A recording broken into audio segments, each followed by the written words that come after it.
last day of FETC. In fact, you might hear over the loudspeaker any second now, right at the very end, and finally got together with one of the busiest people, Brianna. Hello. Hello. I'm so very excited to finally get over here to chat with you. It has been a very, very, very busy week, wonderful week, and wonderful to get to see people. And one of the common themes throughout this week has been stories and connecting, which means that it's been really hard to get by and get in, so I'm excited. We've both today had busy days doing presentations, but we've made time together, and stories is a common thing. Yes. We're going to have that little background noise because, folks, it's actually going to be right at the end now with surprise draws. But tell us about what you've been talking about. So one of the common themes, like I said, I had 5 different sessions here this week, and many of them were specifically for coaches and instructional leaders, but also one around empathy and how does empathy inform equity, and one around what are the mindsets that we need to use in order to transform our obstacles into opportunities, and then what are the 3 stories that we need to be telling during these times of uncertainty. And I share those titles with you because every single one of those sessions were actually centered in story, and that was the common theme that the conversations yielded in our time together, was just really and truly what we need in this moment of uncertainty. What we need in the moments of certainty is connection, and that connection comes from time spent with someone else or something else and learning their story. And so, you know, whether it was from a coaching perspective, whether it was from a leadership perspective, whether it was from a messaging perspective, all of it was wrapped around we know our story and you know your story. And when we connect together and you share your story with me, number one, it's a huge moment of trust for you to share and trust me with that story, but also number 2, that connection is what actually is that foundation of learning. So it's been really exciting. It's been wonderful. And it's apart from the lucky winner in the background who's getting something, and it might be one of us. Who knows? But I love the fact because I think that improved focus on social, emotional, mental health. Yes. Actually, you know, before we worry about our learners learning, they've got to be in the right place to learn, and it's not rocket science, is it? Right. No. We could talk all day, but tell us about your website, because if you go there, stories and strategy really resonates. Yes. So if you visit BriannaHodges.com, you can get really a deep dive into what does story look like in our everyday lives. And I also have a short link. It's BriannaHodges.com/lead-with-story. That is a great way to get all that information delivered straight to your inbox. So fantastic. So do check it out. I certainly recommend it. And last time we spoke, you were in the outdoors. I was in the outdoors, and there was all kinds of background noise, and now we're indoors with background noise. So third time we speak, we're going to go somewhere really quiet so that everyone can hear what we're talking about. It'll be third time's a charm, and it'll work. Absolutely. Pleasure to see you. Yes. Thanks for coming over. Yes, thanks. Take care, folks. Bye. So here we are, another FETC update, and I'm really pleased here to have Julie Evans, CEO of Project Tomorrow. Good to see you. Nice to see you too. We were just talking before we started recording. Julie's got a very busy schedule, presenting all over the place. So tell us a little bit about your FETC highlights, Julie, what you're up to. Well, Project Tomorrow is an education nonprofit group, and we do research on digital learning. So we're sharing all kinds of research about what we're learning from students, teachers, parents, and administrators about their thoughts around the use of technology within learning. I really like that, because one of the things that is very much the kind of the current conversation is really about evidence-informed use of technology. Absolutely. But it's evidence and research-informed. So looking at that, not just because the product says it works, but actually how do we back it up? That's right. So it's really interesting to hear. So what are some of the highlights or some of the strands you picked up so far that are worth sharing? So some of the things that we're talking about is like computational thinking. Yep. So how can we help elementary teachers learn how to use computational thinking within everyday curriculum, whether that's using technology or not using technology, really changing the way kids are thinking. We're doing a very large-scale project in New York City with 10 schools there, so I'm going to be talking about that tomorrow. I've also been talking about mobile devices, and you know, the world went crazy with giving every kid a laptop, Chromebook, or a tablet, but are our teachers ready to use that effectively? Absolutely. That's a big question. Yeah, we've got a similar narrative in the UK and across Europe, very much mirrored here. We've got all the technology, but technology in the hand doesn't equal effective pedagogy, does it? That's right. And that process, we've been studying this for years now, that process of how teachers learn to not just adopt the use of technology, but adapt it and re-engineer their instructional practice to take advantage of the features and functionality is sometimes a lot harder than some administrators think. Absolutely. And we've also seen that one of the lessons learned of the last 18 months is that not only investing in the technology and the software, but actually reflecting on how much we invest in the PD for our staff. Right. Not just once at the start of an academic year, but that rolling professional development. Right. That's right, yeah. Really unlocks it. We've been doing a lot of research around teachers' readiness to use the technology. That gets then into personalized professional learning for teachers. And what's the role of an instructional coach, a technology coach, in helping teachers not just learn how do I use product A or product B, but how do I then seamlessly integrate that into my curriculum, and how do we then measure the outcomes for the students as well as the teachers?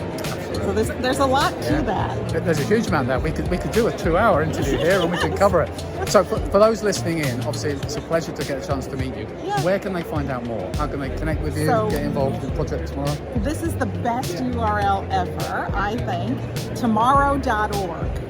Well, if you can't remember that, that's fantastic. Brilliant. So come and visit us at tomorrow.org. You'll see our research, you'll learn about our projects, connect with me. Fantastic. Thank you so much for joining. It's really good to meet you. Yeah, you too. So hi there, a quick snapshot here from FETC, and I'm really pleased to jump and bump into Jethro here, Jethro Jones, the founder of Transformative Principal. That's right. Yeah. Good to see you, sir. Yeah, happy to be here. This is a really good conference so far. And it's nice because we had a chat quite recently, didn't we? We sure did. Online, so actually removing the screens and finding out that we actually exist face to face is so that's nice. The cool thing. You have legs and a body, and it's awesome. You're not just a floating head. I don't know whether we're really supposed to evidence it, but yes, well, we won't go all the way down. But yeah, we've got legs, and it's great to be here, isn't it? It's so nice to catch up with people for real. Yeah, and good to see people in person and not just on the screen. So I have a couple friends that I met at FETC 2 years ago, just before the pandemic, and then got to meet them up again here in person again, and just great. I actually realized we hadn't talked ever since before the pandemic. So there's a lot of catching up to do, and it was really nice. Absolutely. And it is nice because I think a lot of the conversation, although we're all here talking about tech and pedagogy and learning, so much the focus is also about well-being, mental health, just how we start to find the right tools to kind of maintain the lessons we've learned over the last 18 months, frankly. Well, and I think the real important piece there is recognizing that connection is more important than ever, and we always have to be connected and build those positive connections with people. And the good thing is technology can certainly help with that.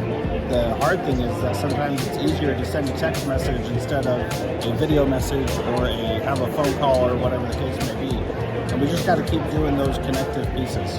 Absolutely. And are there any other highlights for you for FETC that you're going to be looking out for?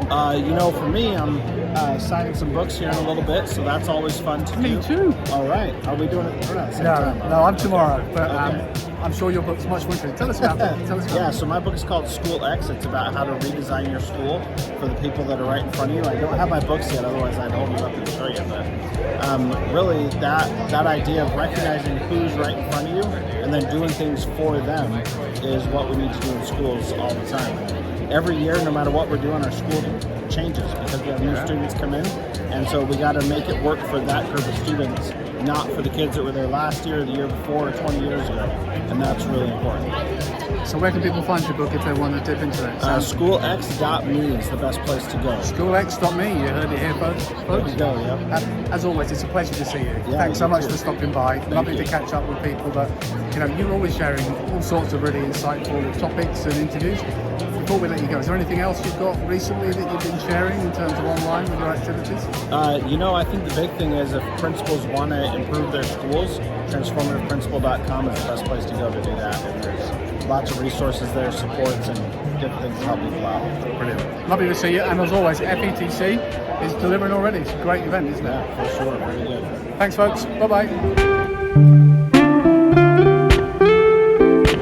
So here we are at FETC, and I am really chuffed to bump into the one and only Monica Burns. How are you? I'm great, thank you. Really excited to be here. It's fantastic, isn't it? Back together, face to face with people, lovely. And I can see, although I thought I had a busy schedule, you have an incredibly busy schedule. So tell us about some of the highlights, what you're up to at FETC. Yeah, so earlier today I had a chance to present in the Expo Health Floor with the folks at Fair. They did a big book giveaway. It was super duper fun, just great energy here on the Expo area. And then tomorrow I'm hosting 2 workshops, one in the morning on creativity in the classroom, the other in the afternoon on assessment strategies. Fantastic. Now, you and I have one very common theme, which is the lovers of EdTech. Mm-hmm. So tell us about the book, because I know you're doing a giveaway today on the book. Yeah, so we did a giveaway for EdTech Essentials, which is my new book from ASCD, and the presentation went through 10 of the essentials from the book, kind of rapid fire in a 30-minute presentation, so a lot of fun. Good. Well, I'm lucky that I've got a book signing tomorrow to go through my nice. bit, but I suspect, well, we'll see what the audience is like, but your EdTech Essentials are fantastic resource. And the final bit, obviously really pleased to see you here. What are the highlights you're looking to see at FETC this year? So it's been so wonderful just connecting in person with so many people, of course. But some of the things I'm on the lookout for are just what is everyone excited about? Is everyone leaning towards creativity? Is everyone leaning towards formative assessment? Are people looking at some of the great new virtual reality resources that they can finally get their hands on here? So yeah, I've got my eyes peeled for sure. There's some really cool stuff here, and I really align with you. I'm also really keen seeing some of the tools that help support social, emotional, mental health, learning, really focusing on those key things that are missing at the moment for our learners. Yeah, absolutely. Now, obviously, I follow you, and we were talking before this about the ISE report that came out. Yeah. It was one of those kind of key influencers. I like to call it just the go-to people to find out and get all those free resources. If people want to connect with you and have been in a cave and haven't heard of you, where would they go about finding out more, Monica? Well, the best place to go is to classtechtips.com. That's my website. You'll find my Easy EdTech podcast there too. And I'm at Class Tech Tips on all of the social platforms. And take my word for it, it's well worth connecting and seeing the amazing resources available to you. Lovely to see you. Thanks for stopping by. Thanks for having me.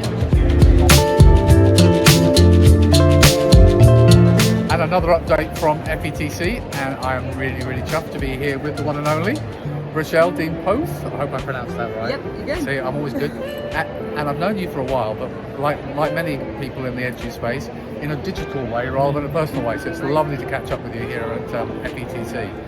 I was going to say, although it's supposed to be a reasonably brief interview, what are you up to the next 2 days? And I fear I may have opened the floodgates for quite a long list. I mean, how much time do you have? Give us the highlights. Yeah, so I have a couple of sessions on augmented virtual reality, artificial intelligence, which are like some of my favorite areas, and then catching up with some friends who I haven't seen in a while, checking out the expo and some of the keynotes, and just making time to make some new connections and definitely learn to take things back to my classroom. So yeah, looking forward to it. That's a really good potted summary, and I'm really interested, particularly in the AI.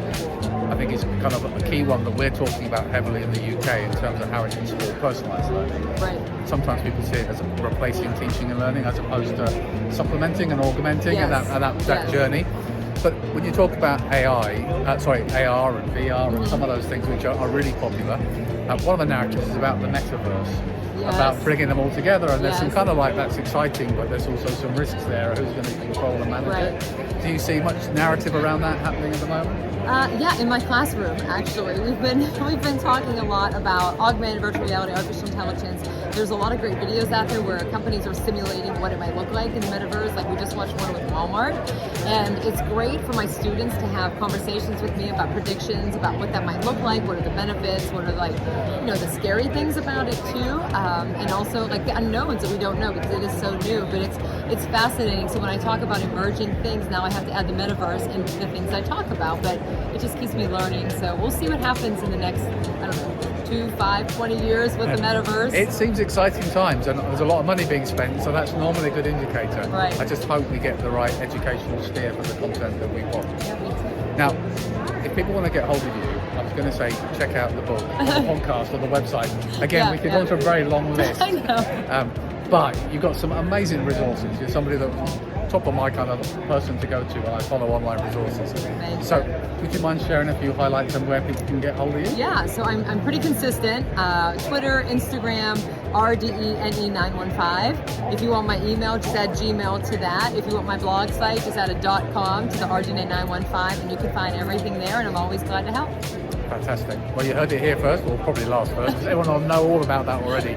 But it's great to see you, and I'm really happy you have a great FETC. Thanks.